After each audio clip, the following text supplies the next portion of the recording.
Good evening, and thank you for joining us for tonight's Homebuyers 101 webinar. My name is Bridget Perkins, and I'm the Assistant Manager of the Home Loan Center at Valley Strong Credit Union here in Bakersfield, California. I am also joined tonight by Robin Potter, the Director of the Home Loan Center, along with Craig Mcmahon with Craig Mcmahon Real Estate. So before we begin, I would like to cover some housekeeping issues. We plan to answer all of your questions as much as possible. To submit a question, please click the Q&A button on the bottom of your screen. We will answer as many questions as we can live. And if you feel your question has not been answered through the presentation, please feel free to fill out the survey after the webinar and supply your contact information, and we will reach out to you directly. So some questions may be more appropriate to be discussed by appointment only. If this is the case, we'll respond to you with Robin and Craig's contact information directly and dismiss your questions. So we have a lot of information to cover tonight. So I'm going to turn off my video now so we can focus on the presentation. And first, I will begin by introducing our speakers of the night. So our first speaker of the night, or one of our speakers of the night rather, is Robin Potter, who is the Director of the Home Loan Center here at Valley Strong Credit Union. Robin has been with the credit union for over 6 years and is going on her 46th year of the real estate lending. And she's only 26, so. Thank you, Bridget. She is a longtime resident of Bakersfield and has raised her family here. She has a ton of knowledge. She and her husband, David, have 6 children and 9 grandchildren. Our other presenter tonight is Craig Mcmahon. Craig is celebrating 27 years in the real estate business. He is very involved in our local community and is proud to call Bakersfield his home.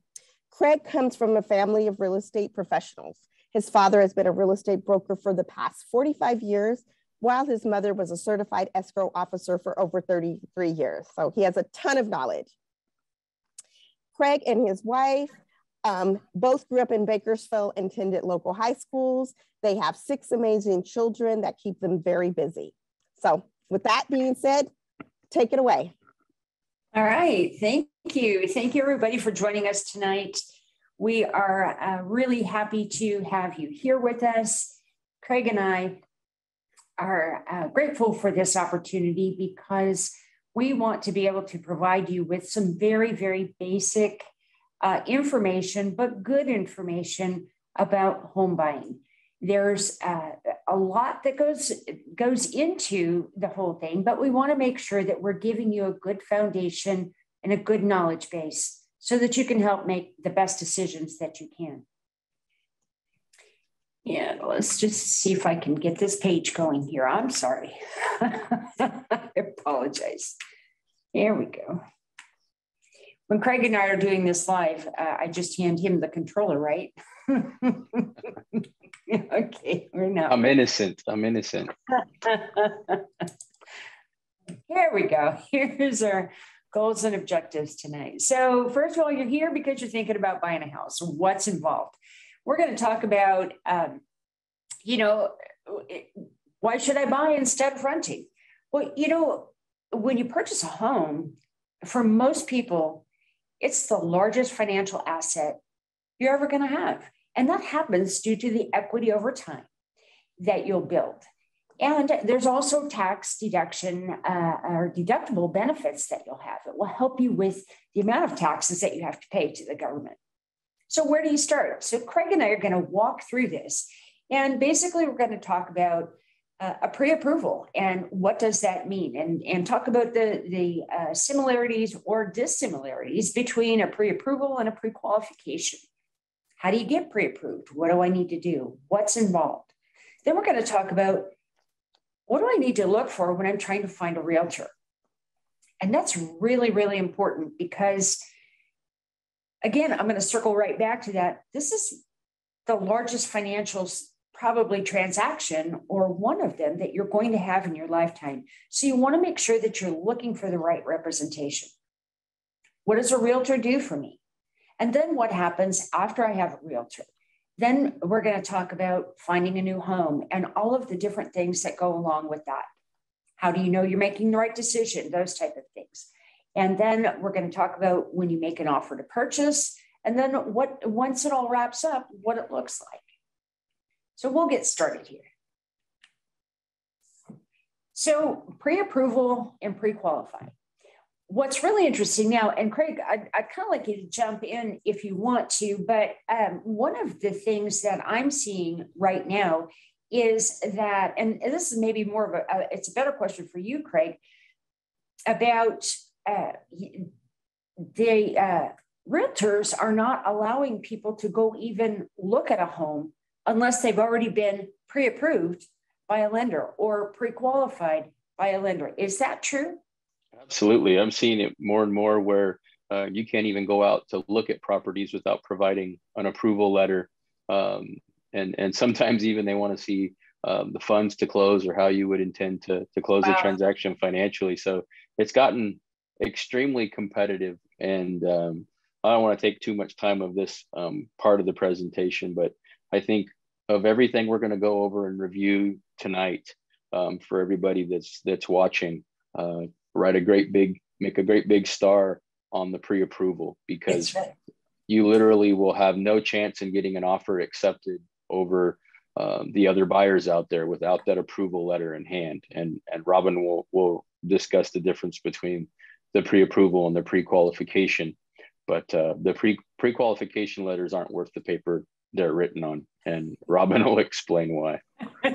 Okay, let's get started on it. And thank you very much for that. So pre-approval, what that means is it's actually a formal application. I know that often people will say, well, I don't want my credit checked. Well, I just want to tell you what I make. Well, I just want this and that. Well, just like we were talking about right now, before you can even go look at a home, they want to know that you've gone through this process and what is involved. So it means that you're going to meet with a Valley Strong Credit Union mortgage loan officer and create a formal application. In that appointment, you're going to provide proof of your income, your assets, your credit will be checked and verified. One of the things that, and it's not just checking all of those things. In this interview, what the loan officer is going to talk to you about is what is the right amount of payment that fits in your budget. I can't tell you how many times over all the years I've been working, people come to me and they say, Robin, tell me what I'm qualified for. And I circle back every time to them and say, tell me what fits in your budget. And Craig will review some of this as well when we segue to his section of this. But it's really, really important that you start identifying and finding out before you start to shop where you're comfortable in your housing payment. And what that loan officer is going to do for you is that if you say, well, I can't afford any more than a $1,300 payment, we can work into that backwards and tell you, well, based on the amount of income that you have, where your assets are, how much money you're going to put down, this is what that new sales price or that sales price is going to look like. Because what we don't want to do is send you out, if you're looking for a $1,300 a month payment, I don't want to send you looking at $650,000 houses. So we want to make sure that you're walking into this before you meet with your realtor with a really good understanding of what the whole financial part of it is going to look like. In this pre-approval process, loan officer is going to go over with you what your down payment options are. And I kind of jumped ahead on this, didn't I? As I'm looking at my screen here, it says determine what sales price meets the payment that will fit in your home budget. I can't stress how important that is, because then as you, and in this meeting as well, you can find out where I call it wiggle room, how, where your variables are, how much, well, this is what a $1,300 a month payment looks like. But Robin, no, I want to see this sales price. Well, this is what that payment looks like. And that's where you want to work those things out, because once you connect with a realtor, it starts getting very emotional too, because you're seeing your family in your home, you're seeing your future. There's so much. So we want to take the time in the beginning for a pre-approval. And once that has happened and you have gone through that appointment with the loan officer, we will issue you a formal letter that states that we're certifying to realtors, to the buyer's realtor, to the seller's realtor, that we have verified all of the things. We've verified your income. We know what payment is good for you. We know where your assets are. We've checked your credit. We have determined that you have the ability to repay the loan that we would be making for you to buy this home. So that's the certification that we give you, only in a pre-approval letter. So you're also going to hear Robin, could I add to that, or just ask Sure. you a question to answer? Absolutely. What does sitting down with the loan officer, what all does that involve, and most importantly, what does it cost to sit down and get that approval, to get the process started? What is someone that's interested in buying, what are they looking at? Good, and that's a really good question. And I'm sorry, I'm kind of chuckling about that because I can't stress this more than anything else. A pre-approval appointment will cost you nothing. It should never cost you anything anywhere you go. It's a cost of doing business for the lender. There is cost involved because we have to pay for the credit report. There's third parties that do that. The appointment itself is, we have many different ways to have that appointment, Craig. You can apply online and then contact us. You can contact us directly. We can do a telephone application. You can email us. We do not have much opportunity to have face-to-face meetings, but we can arrange that if it's absolutely necessary. If you do not have the ability to apply online or to go through that telephone conversation. But I'm going to talk about that over and over again. There is no cost involved. If somebody is asking you for money to be pre-approved for a transaction or a possible transaction, go somewhere else. Do not give them any information. It's not appropriate. So let's talk about a pre-qualification. What does that mean? Well, pre-qualification is basically an internet query, an informal meeting, a phone call, where you're talking to somebody over the phone, or you're face-to-face with them, or you're filling out something on the internet, and everything that you're putting into this, that information is just basically what you're stating. Well, I think, I checked my Credit Karma and I think my score is 755. And I make, $12,000 a month. And I don't have any bills. I don't have any car payments. I don't have any personal loans. I have no credit cards. Well, they're going to go ahead and just issue a letter based on that says, well, we've pre-qualified. So the two sound similar, but they're nothing alike. It's a very, very rough estimate of your ability to complete the offer to purchase. And that's really what Craig was talking about, is when he mentioned earlier, and I love it when you say that, but it's not worth the paper it's written on. And when you're in a very competitive market, like we are throughout, not just the state of California, but nationwide, very, very competitive markets, a pre-approval letter is showing your intent that you've taken the steps, you've done all the homework, that you have met with somebody and they have verified everything and they're standing behind you. They are going to help you get that home loan. A pre-qualification has absolutely no strings tied. No strings attached. Did I say that right? Yeah. there's nothing, no validity to it as far as that goes. For my part of the in the industry and representing buyers and sellers, just over the weekend, I had one of my listings. We got 13 offers in 2 days, and only 3 of the 13 had approval letters attached to them. And make no mistake about it that we put those offers that were made with the pre-qualification letters went on the back burner so that we could dissect the offers that were made with full approvals. And it was a offer with a full approval that the seller ended up accepting. Nice. Nice. That's good to hear. And I appreciate you saying that. So when you're meeting with your Valley Strong Credit Union mortgage loan officer, what should you expect? Well, what we're going to look for is we need to verify, just kind of like I was talking about before in that pre-approval process, we're going to need to verify your qualifying income. So that could mean different things. It could mean, it does mean different things. It depends on the type of income that you have. If you're a wage earner, we're going to look for current pay stubs, your last 2 years W-2s. If you're self-employed, we're going to be looking for a copy of your last 2 years federal tax returns. If you are, if you're self-employed and you have a partnership or a corporation, we not only need your personal tax returns, but we need a copy of your last 2 years business tax returns. If you're retired or on another type of income, whether it is a permanent disability or some other funded income where you would receive statements, we can use those statements as proof of your income.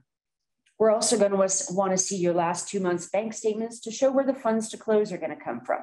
And part of this is you may not have all of it in your bank account, but what we're going to see, and that's part of this pre-approval process. When I was talking about we're going over your down payment options, basically what that means is you may have saved for a long time and you have all of your money in your savings account, or maybe you've owned a home before and you're getting ready and you're going to sell it and you're going to use those funds to put down, or maybe somebody is going to give you a gift.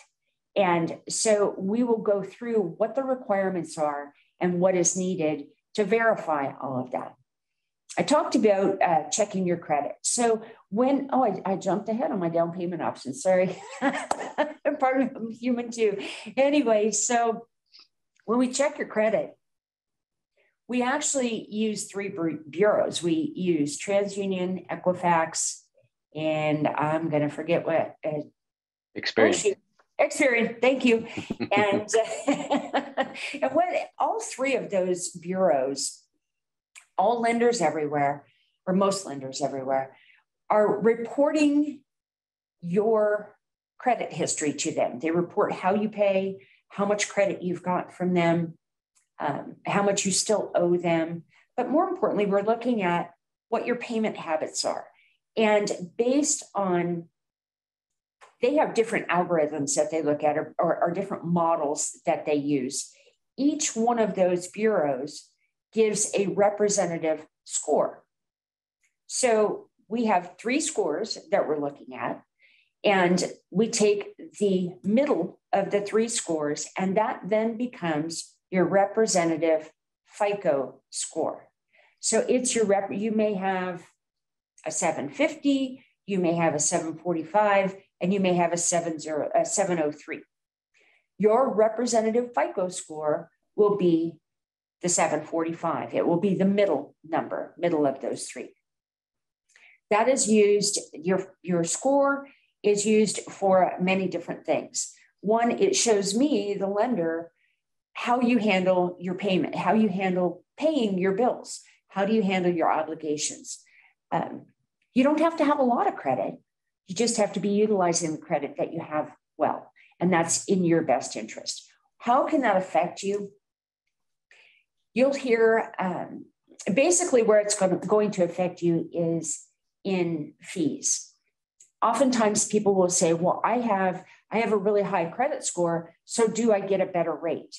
With a credit union, what's really wonderful about being with a credit union is everybody has the right to have the same rate. However, based on your credit usage and this FICO score, this is called a risk-based. What we're looking at is if you've had struggles with your payment history or you do not have a good payment history, you now have fees associated to that. So you're still eligible for a good rate, but you will have more fees in a transaction. And you'll hear people refer to that as points.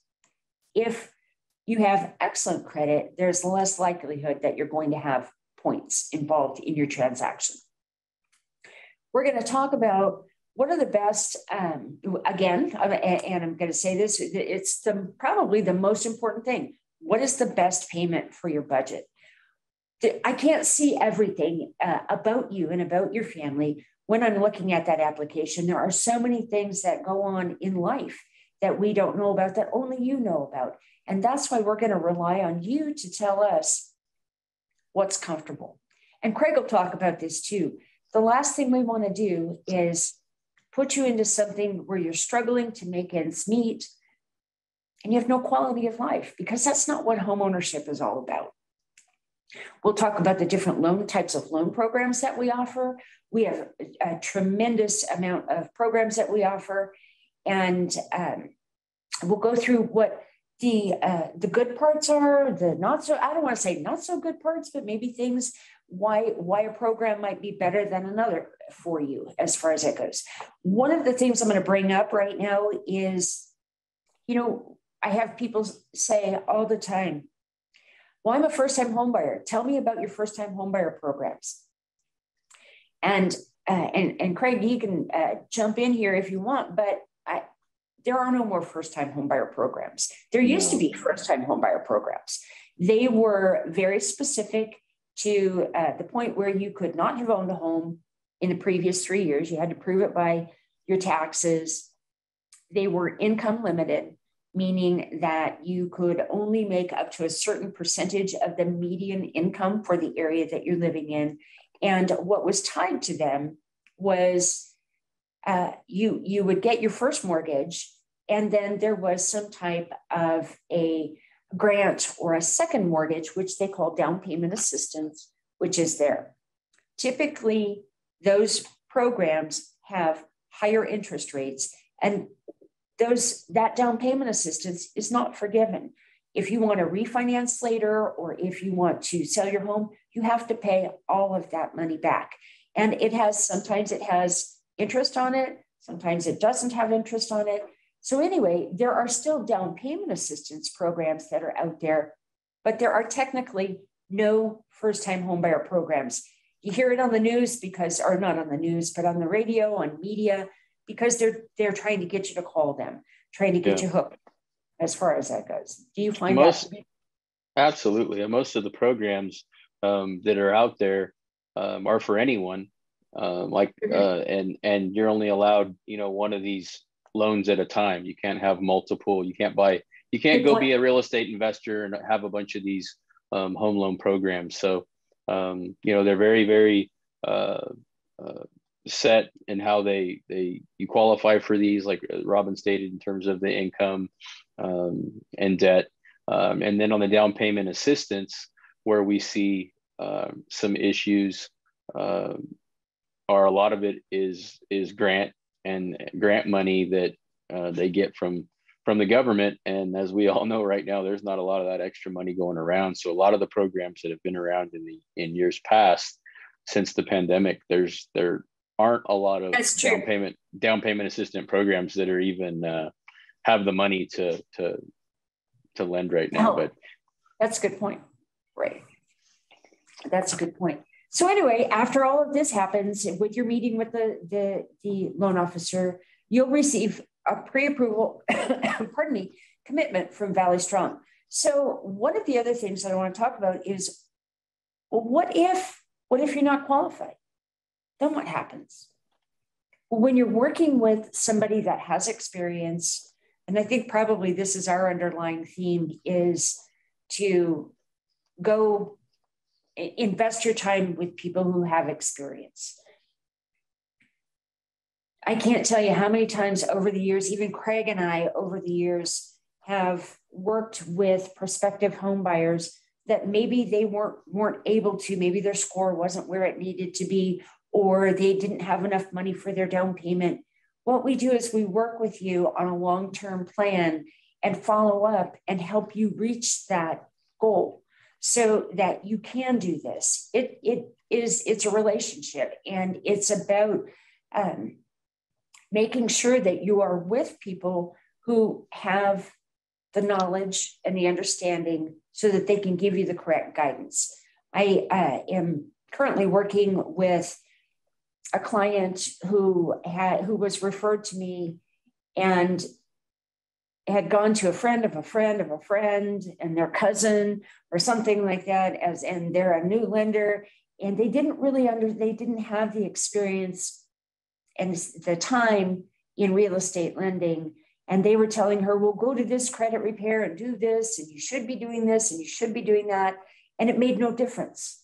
And so by the time she got to me, we were able to make some adjustments and some corrections and that benefited her, so that now she's actually just getting ready to close next week on her home. So it worked out really good. So anyway, again, we want to make sure that you're with experienced people that understand, that know, that have been around, that have seen it all, that understand the hurdles that you're going to come up with. Sometimes people say, well, try this or do that.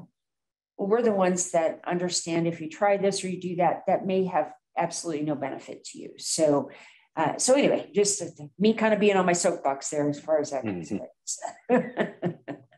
Okay, so I'm just about getting ready here to segue into our part with Craig and our conversation with Craig.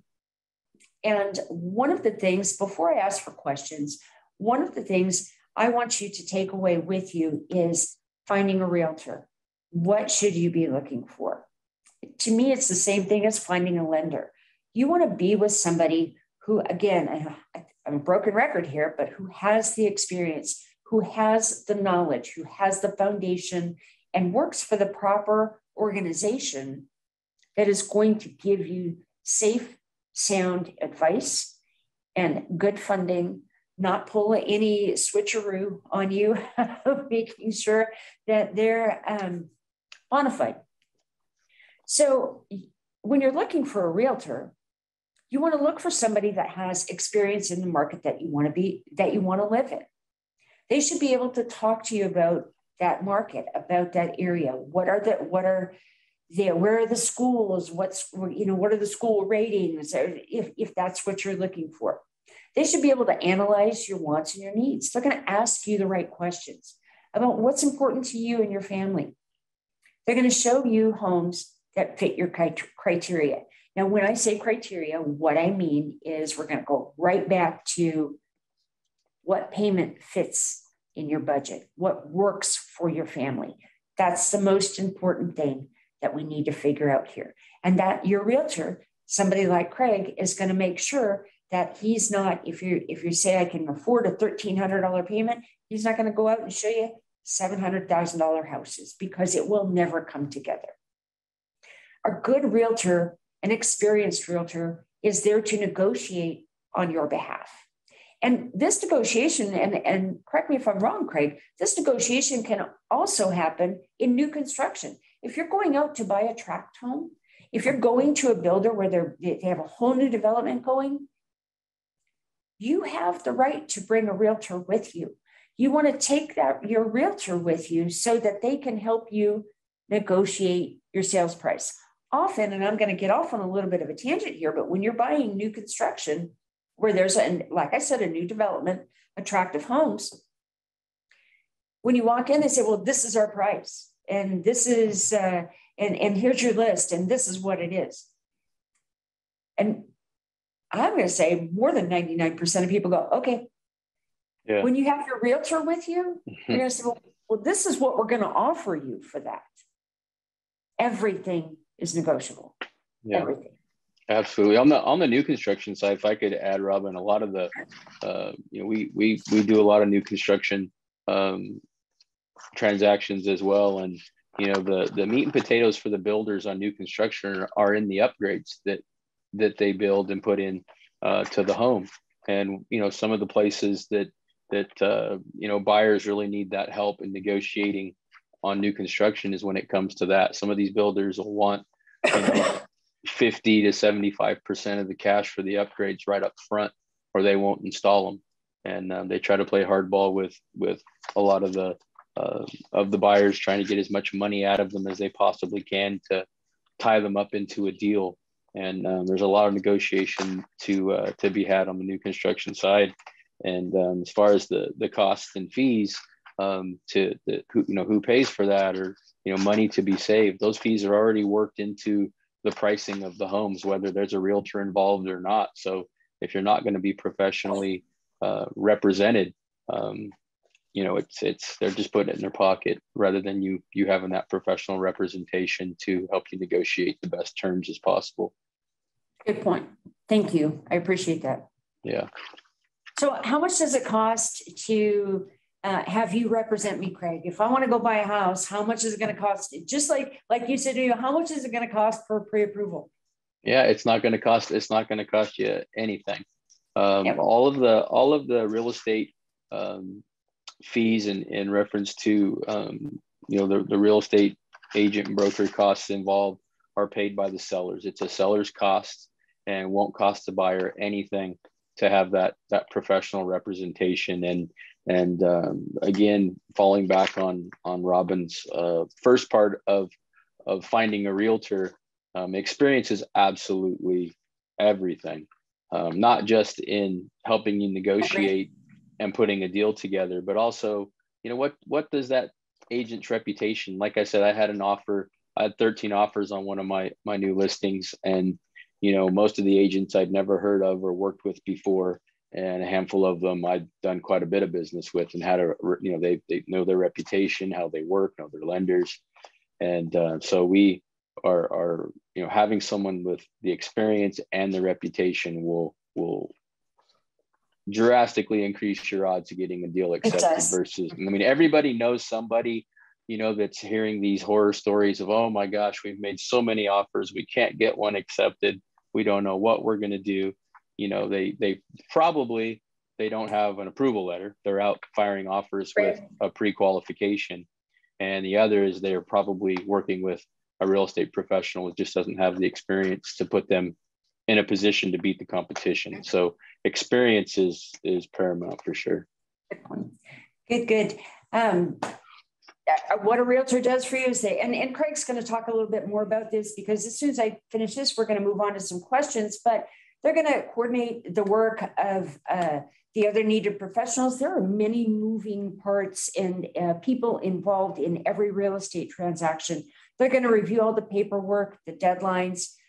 They hold my feet to the fire, make sure we're ready to close on time.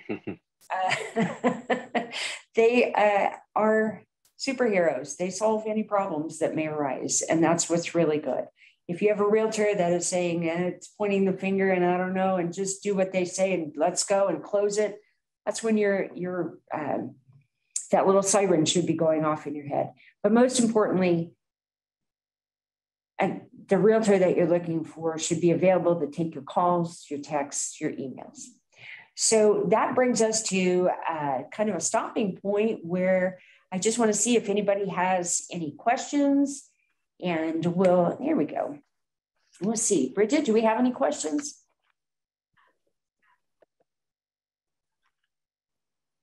Yeah, we have some really great questions.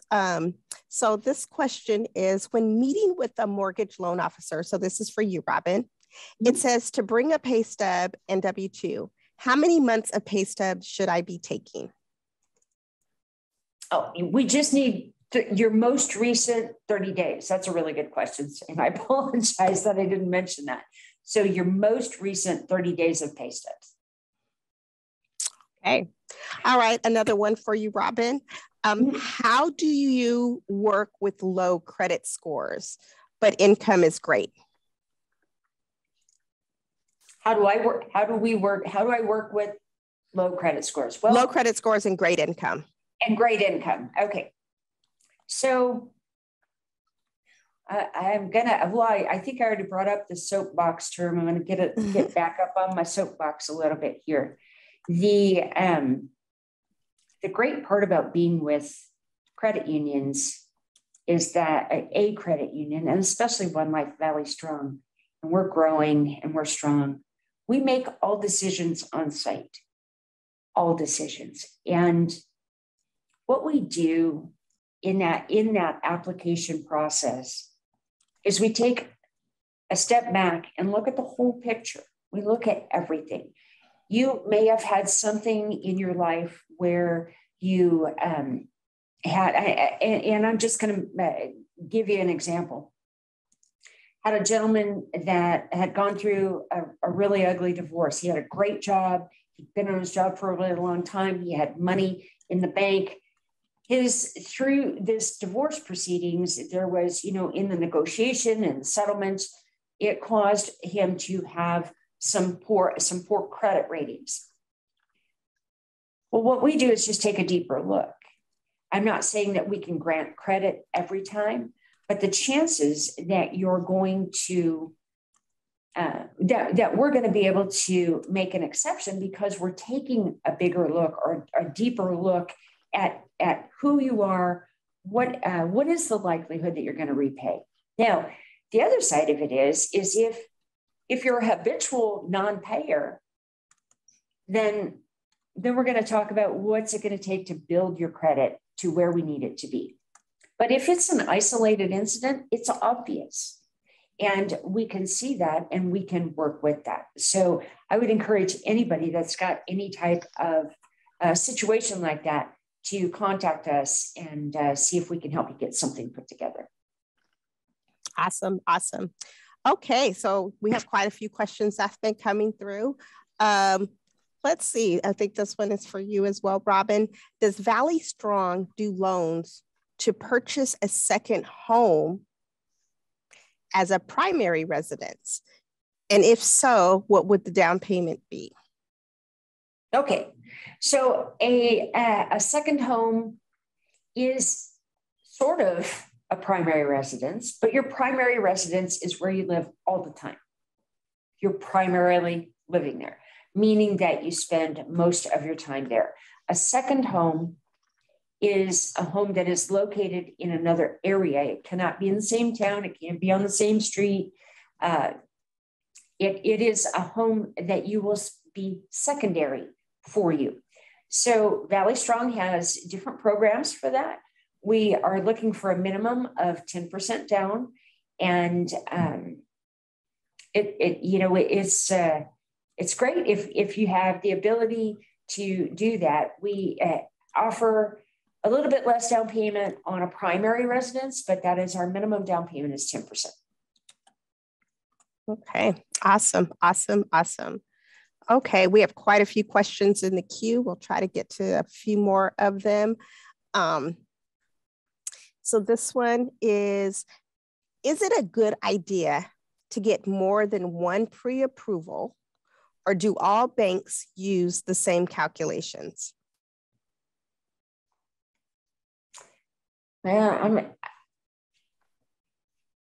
In theory, they all use the same calculations. We all underwrite to investor guidelines. Investor, what does that mean? FHA, BA, Fannie Mae, Freddie Mac. They give us guidelines for all lenders to make good loans so that if we need to, it helps us in many different ways. It helps our asset base in the credit union, allows us to provide more benefits to our members. But there are some lenders that have different investors, because what they do is they're going to a mortgage broker. First of all, a mortgage broker is not a mortgage lender. They're a middle person. They are all they're doing is getting paid for taking your application, taking the paperwork, and moving it over here so that somebody else can fund your loan. So they're just getting paid to move that. So, but a mortgage banking company, they're not like a bank. They actually fund your loan. They do the application, they fund your loan, and then they sell your loan on the secondary market. They can sell your loan on the they do sell your loan on the secondary market, but they sell it to certain types of investors. So investors can have overlays. So it really depends on, and overlays might mean if you're purchasing a second home, we need 20% down, kind of going back to that previous question as far as that goes. Or if you've only been on your job, a year and a half, your discount points are going to be higher. There could be, and that's what we call, from my side of the desk, that's what we call overlays. Credit union, we have no overlays, basically. We don't have outside investors that are looking at our loans. We're not selling our loans anywhere. So kind of all in that big, long story that I just said, you could have different types of pre-approvals, meaning that another company could have more of those rules and regulations or overlays that they're going to have in that pre-approval. In theory, they're pretty much, we're all looking at the ability to repay. Can you repay the loan that we're going to be making to you? And that's based on all the things that we're going to analyze: your income, your credit, your assets, the property in itself. So I'm thinking I got that question answered. Awesome. If I can add to that, Robin, I mean, we see this all the time where we get offers, in our office on properties that we have listed for sale from just every mortgage company in town, every .com company you can think of. And, every buyer making an offer, their goal is to get their offer accepted. And one of the things that I do in my office is I make these, potential buyers, I make them cross-qualify with Valley Strong Credit Union and Robin and her team there in the mortgage center. And often, this doesn't even happen sometimes, I would say most of the time, that we ask these buyers to cross-qualify, and they're not obligated to get their loan there. We're just asking them to provide the documentation so that I will have, the confidence and be able to sit down with my sellers and say, you accept this offer, you sold it. I've talked to my team at Valley Strong, and we're good to go if we accept this offer. Oftentimes, the interest rate, the loan fees, just their overall experience, communication, I've heard it all. We get buyers that jump ship from their original lender. They made the offer and they get their home loan, with Valley Strong. And, they're, again, going to the .coms and a lot of the other lenders, again, and getting your offers accepted, the reputation of that lender, do they perform? Do they get documents signed in a timely manner? Do they fund on time? Right. Do they return calls? As a real estate agent and partnership in our family brokerage, if we can't get these answers questions, or we get the runaround from a loan officer or a manager with another company, I mean, we keep a board in our office, and if your name or your company's name is on that, you're not going to get your offer accepted. You're not going to get your offer accepted. Oh, that's right. Right. Awesome. Thanks for that, Craig. So I have a couple questions for you, Craig. So for someone who has no idea where to start to find a good realtor, can you give a list of recommendations?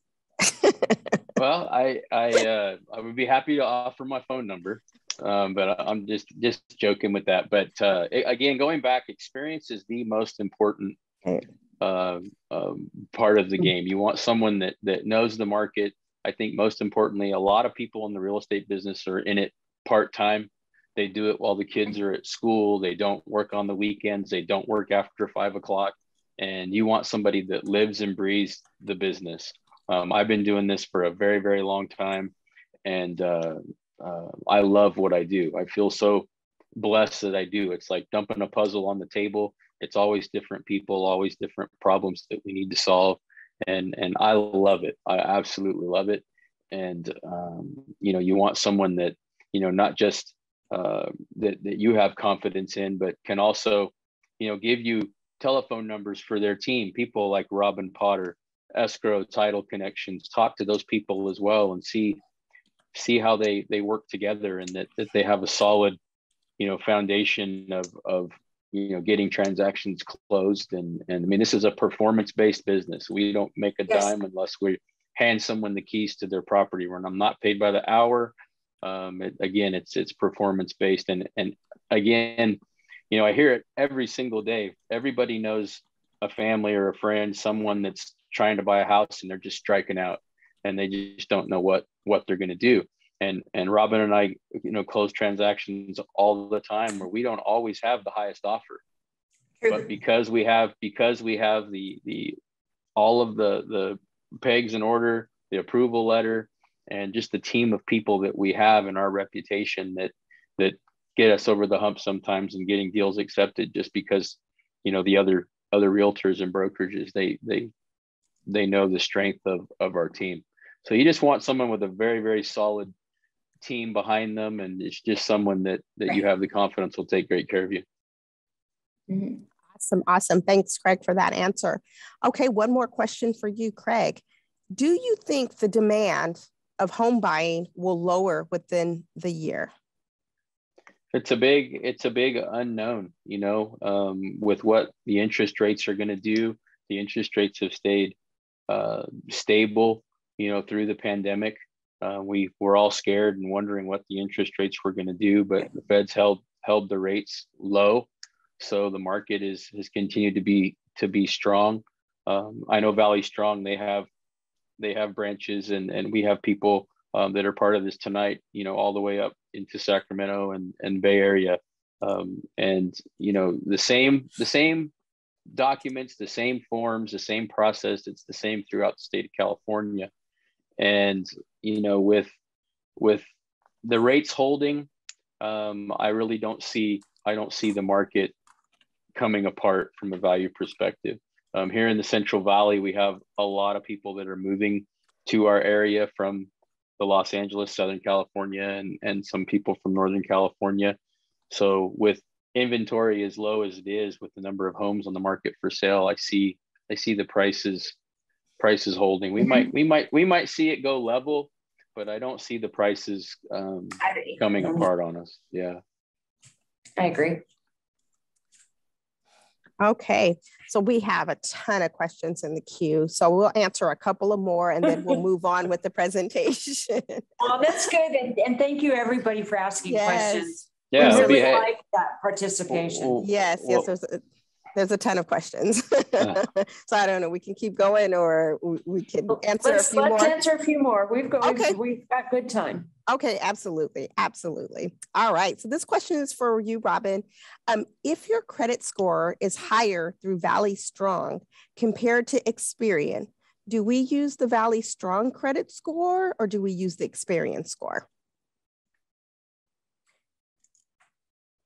We actually use the credit score that is based on the credit report that we run, which has the 3 different repositories on it.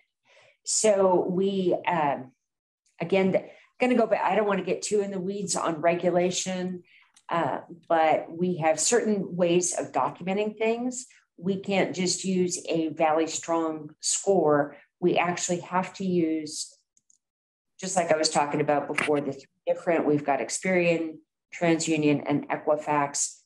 We use that middle score of those 3 different repositories or 3 different bureaus. Awesome. Okay, so last question, then we'll just move on to the presentation, back onto the presentation. Okay. Robin, what down payment percentage does Valley Strong ask for? Right now, our minimum down, I'm sorry, what's that? Or require. Okay. Right now, our minimum down payment program that we have, our minimum lowest down payment loan that we offer is 5% down. However, we do have and are getting ready to roll out some programs that will be a lower down payment. I can't tell you that I have them today. We're in the works. The programs are built. We're just waiting for the okay to flip that switch, and we'll be able to offer much lower down payment programs than that. So thank you for asking. All right, so should we move on? Absolutely. Thank you. Right. Thank you both. Okay. Mm-hmm. Okay, Craig, I'm going to hand this over to you. All right. Well, I think, again, just going back to what we just went over with that answered question with the realtor is finding someone that's got that experience and market knowledge to give you the advice and guide you through this process. So, what do you look for once the process starts? you know, the square footage, 2-story, single story, how, you know, you start writing down your wants and needs and have to haves and must haves and break it down in terms of the different areas and parts of the city that you live in.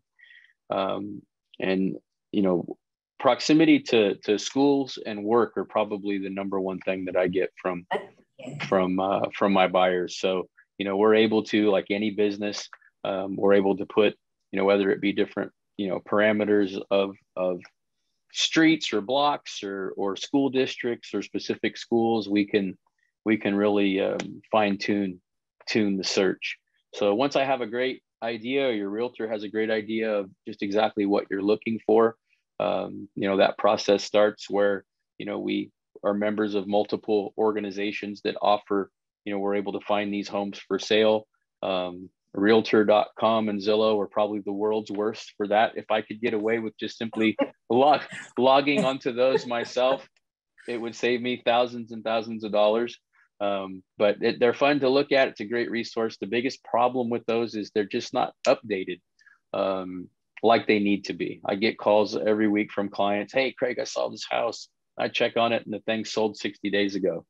So it's the biggest issue and problem with a lot of the free real estate sites is they just aren't updated like they need to be a true tool in searching for a home.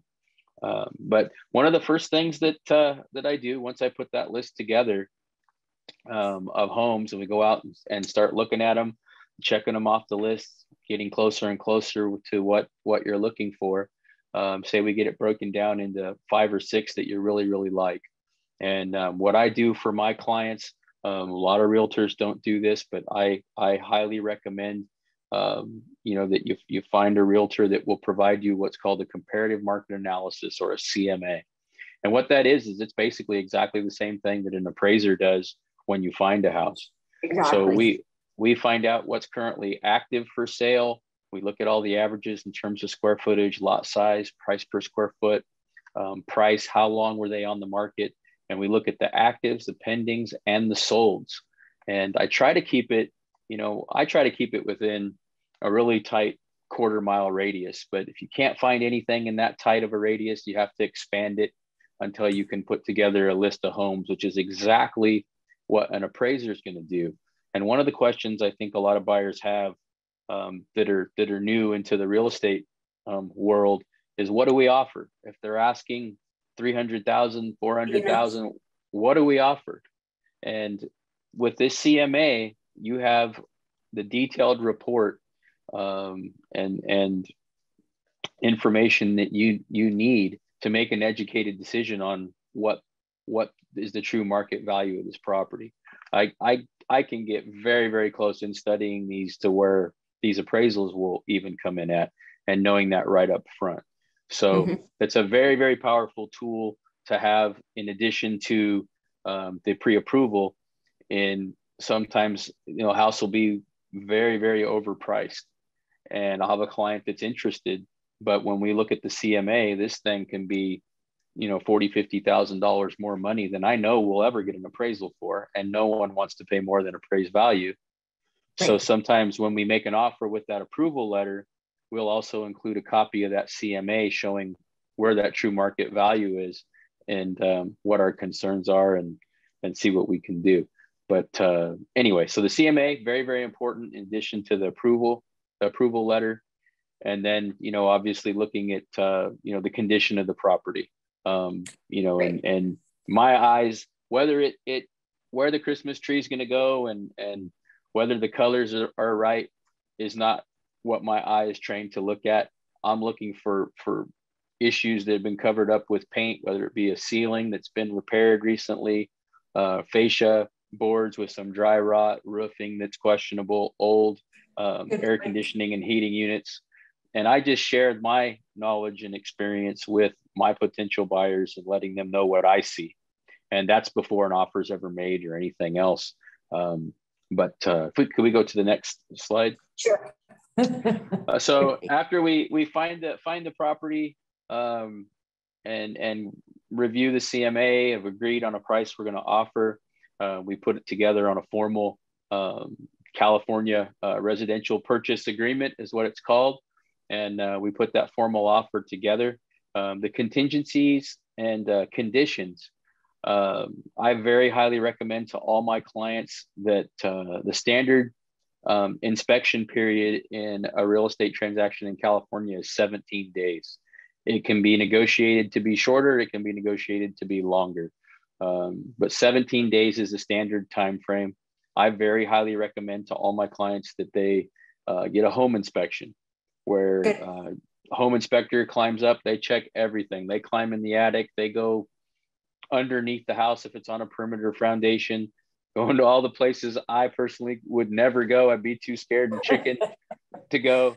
But they check everything. They check the heating, air conditioning, the roof, the plumbing, electrical, sprinklers. They go wiggle the fence and see if the fence boards are good and the posts are in good shape. So they're very, very well worth the money. And just to give you that peace of mind.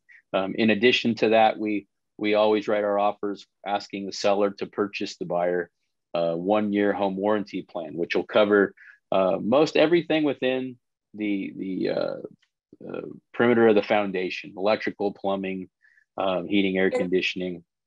So those are always really nice to have as well. And then the conditions, it would be made that the house has to appraise at the offered price. You don't want to, there's little boxes that need to be checked in these offers when they're formally made. And you always want to make sure that the house, that the offer is conditioned on it appraising at no less than the offered price. Closing costs and concessions from the seller. We have been very successful in getting the buyer's closing costs paid by the seller. They want a strong offer and with a strong buyer, and so we have some tricks up our sleeves that and most brokers that are have any experience will have the same ability to help you get closing cost help and get costs paid for by the seller. And in presenting the offer to the seller's agent, I'm pretty aggressive with mine. I don't like to just throw my offers out there and let them get back to me whenever they get around to doing so. I always like to put a time frame, give them, depending on the offer and the interest. I mean, you can roll up on a new listing with your clients and there'd be 15 people in line standing on the curb to go see a house.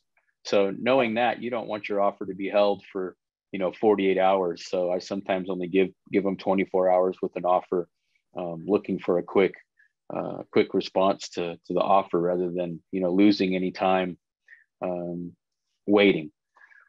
So always make the presentation to the other agent, provide all the documentation to make the offer as strong as it possibly can be to increase the odds and opportunity of getting it accepted.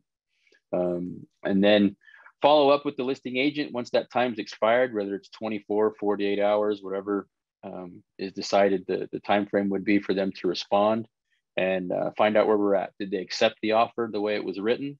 Or is it? Did they send us a counter offer? They said, no, we won't take this price, but we'll take this price. And the other is the seller ultimately decline an offer, where they are just not even going to give us a counter offer. It's very rare that it happens, but that does happen sometimes. And you get a divorce situation where you got one party's ready to go and the other says, no way, this isn't happening. And that's pretty much usually when we see that happen. Wow. Can we get the next? There we go. Okay. And once we get word that that offer has been accepted, or the counter offer back, and you can go back and forth many, many times before you finally come together with an agreement and formally get the offer accepted. I'll give Valley Strong a call and forward them a copy of that fully executed purchase contract with everyone's signatures on it. And we get the escrow opened up. And escrow is kind of just a quick summary of what escrow is. They're a neutral third party between the buyer and the seller. They handle paying off the seller's existing loan and any other loans, not just the mortgage. They might have other loans against the property. So they see to it that when the escrow formally closes, that you and there will be a title policy. That title policy is kind of like a pink slip to a car, is it guarantees you clear title to that house. Nobody's going to show up and say, what are you doing living in my house? That a family member or someone sold a house while someone was out of the country. Or you owe me money. Yeah. Yeah. So that escrow and title, they just follow that process and guarantee us that at the close of escrow, you are indeed the owner of that property. And then they pay off collect all the monies and pay off the seller's existing loan. But anyway, that process, once the offer is accepted, Valley Strong gets a copy of the purchase contract. The very first thing they do, usually the same day they receive it, is they order the appraisal to be done, which again would be a condition of the offer that the property must appraise at the value for the offer to be valid. The escrow and title again is opened. That documentation is sent to not only the lender at Valley Strong, but also to the agents and brokers representing the buyer and seller. And we just, at that time, all the time frames start upon acceptance. Like I say, that 17-day inspection period. The appraisal contingency is usually 21 days is the standard time for an appraisal contingency. There are many, many others there, but we will walk through that process at another time. But those are the big ones that we keep an eye out for. And once we've met all those conditions of the contract and the timeframes, Valley Strong sends the loan documents, the final loan documents, to escrow, and the buyers would make an appointment with escrow and go in and sign their name many, many times, and have them notarized. And then after the documents are signed, they're sent back to Valley Strong.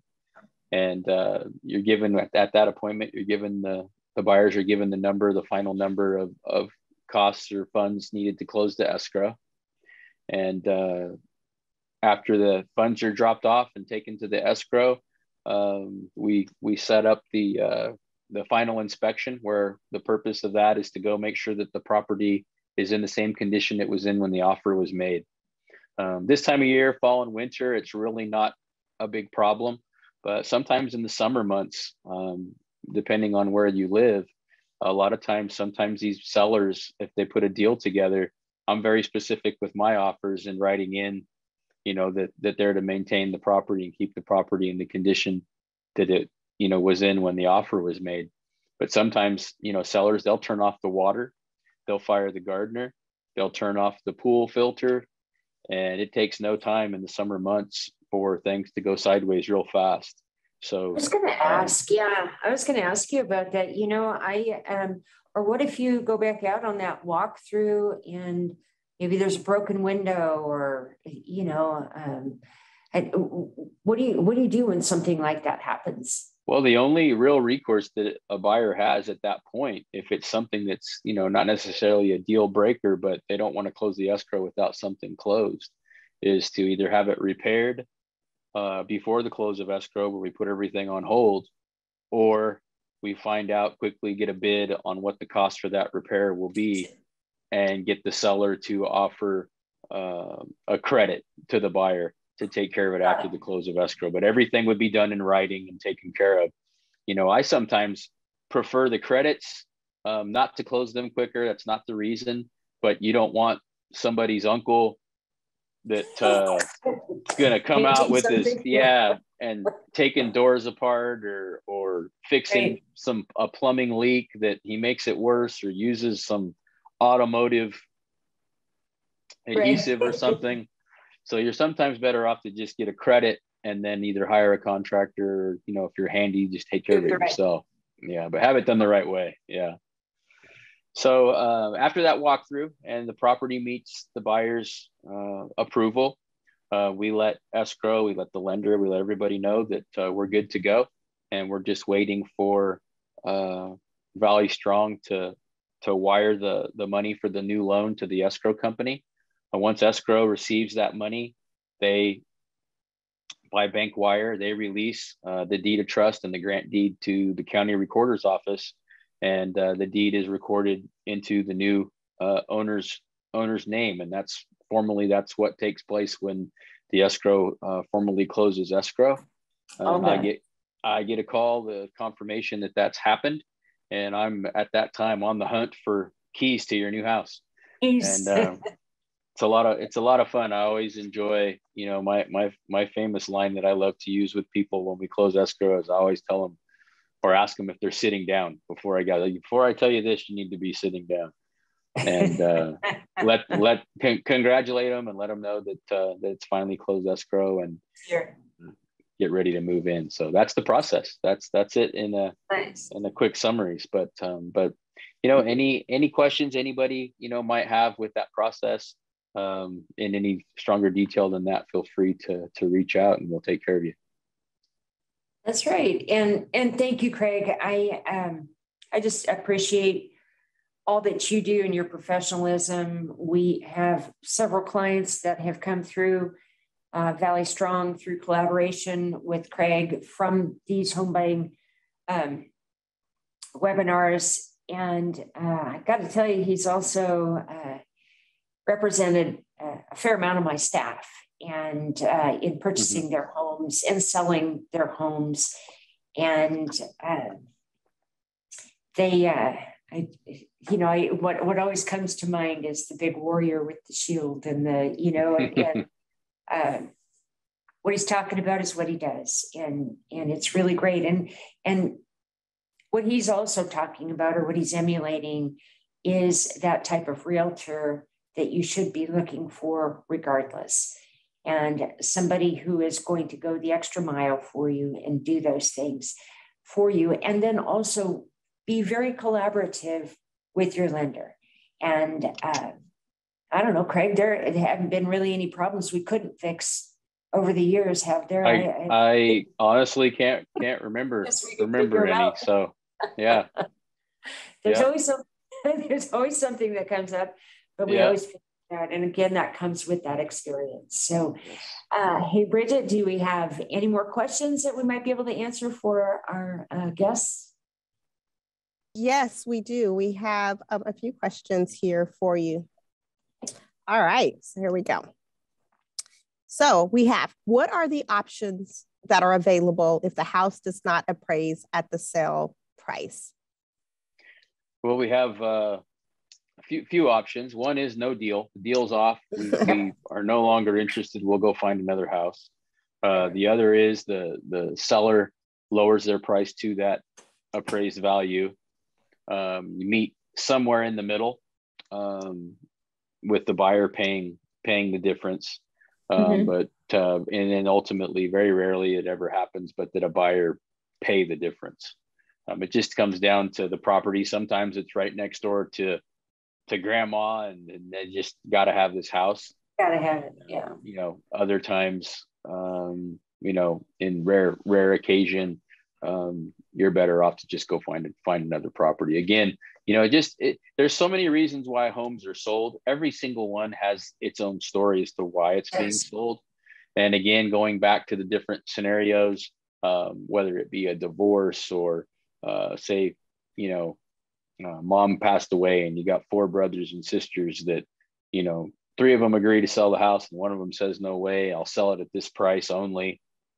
So, it takes all those signatures to sell these properties, and everybody has to be on board with what's going on. But there are options. There most definitely are options. And what can't be argued is the value that's there, and having that CMA in hand is very, very important to have in place, and at least puts you in a position of knowing what the true market value of the house is, and in that occasion. But as far as like contesting an appraisal or fighting with these different companies, not had a lot of success with going anywhere with that. So but yeah, those would be what the options would be. Okay, awesome. Thank you, Craig. All right, Robin, question for you. Will you finance someone with a foreclosure as of 6/2015? As of 2015, is that what you said? 2015. 2015. Yes, correct. Actually, our minimum, for the most part, the rule and the regulation on that is that there has to be a minimum of 4 years from the discharge. So we've got plenty of time. Wait, let me count on all my fingers. We made it.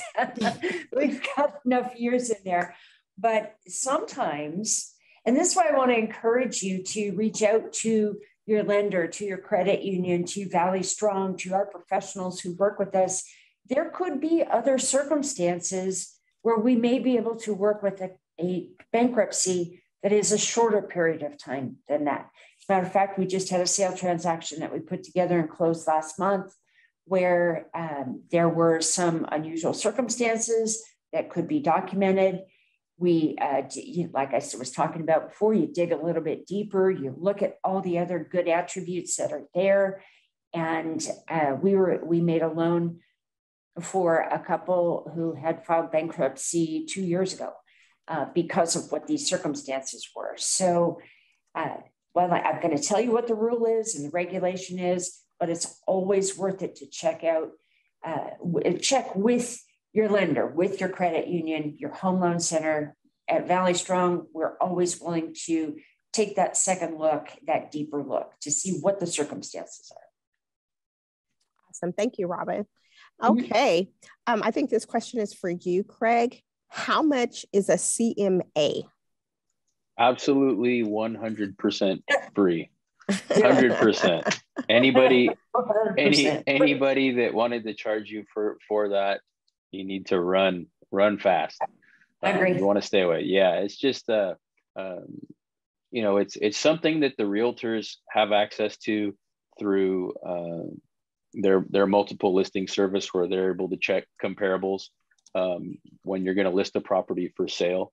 And again, a lot of agents don't like to share that information, but a good one will give you the tools that you need to be comfortable and making what I'm guessing would be the most the largest purchase of your life. So having the right tools in your hand is very, very important. But anybody that's asking for any fees or anything up front from you, you got to be very, very careful. I mean, I have heard of here in our community with some agents charging just to write offers for people, which is ludicrous. That's not even, horrible. It's not the way that the ethics of this business. Again, it's a performance-based business, and if somebody's not getting you what you deserve, then you're wasting your time. Awesome. All right, Robin, this question is for you. We got a couple more questions here. When do you anticipate the lower down payment programs will roll out? I'm going to pick up my phone and call my boss right now. That was my answer. What's his number? I'll call him too. I'm calling him right now. Sorry. I'm very professional, but basically, I'm hoping that we will have this in the next, probably, I'm envisioning we'll have it before end of the year. I would have loved to have had it 60 days ago. So doesn't mean anything wrong. If that's wrong with the program, it just means that actually Valley Strong has been going through a lot of growth, and we've had people pulled in different directions as we are going through the changes that we have been of late. So looking for probably the next 60 days, we will have these lower down payment programs available. Awesome. All right, Robin, I have one more question for you, and then we'll wrap it up for the night. Okay. So the question is, what impact does student loans have on your loan approval? Well, impact, I'm not really sure that I could, there are different ways that we look at student loans. So what's really hard is when you have gone to school for a long time and you've had your student aid, you've had your student loans, you come out, you have this great job, but you have a tremendous amount that you still owe to the student loan lending associations. Oftentimes they are in a posture where they're saying, well, we'll defer your payments on your student loan that you owe us. So to you, it feels like you're not making any payments. However, it's still a debt. So when I'm looking at a credit report and I'm seeing that there is a $5,000 student loan, I'm just being hypothetical, but the payment is in deferment. What you're thinking is, I've got some more money in my budget and I can qualify for a little bit higher house payment because I'm not making that payment right now. However, our guidelines and our regulation indicate that we have to assess some type of a payment and a percentage of that payment when qualifying you and calculating what your debt to income ratio is. So we can never not or completely discount those student loan payments. Awesome, awesome, awesome. Great, great. Thank you for that, Robin. Well, guess what? I want to thank you all for joining us this evening. We hope you enjoyed the content and that you leave feeling prepared to start you on your journey for new home ownership or refinance or whatever it is that you may be interested in.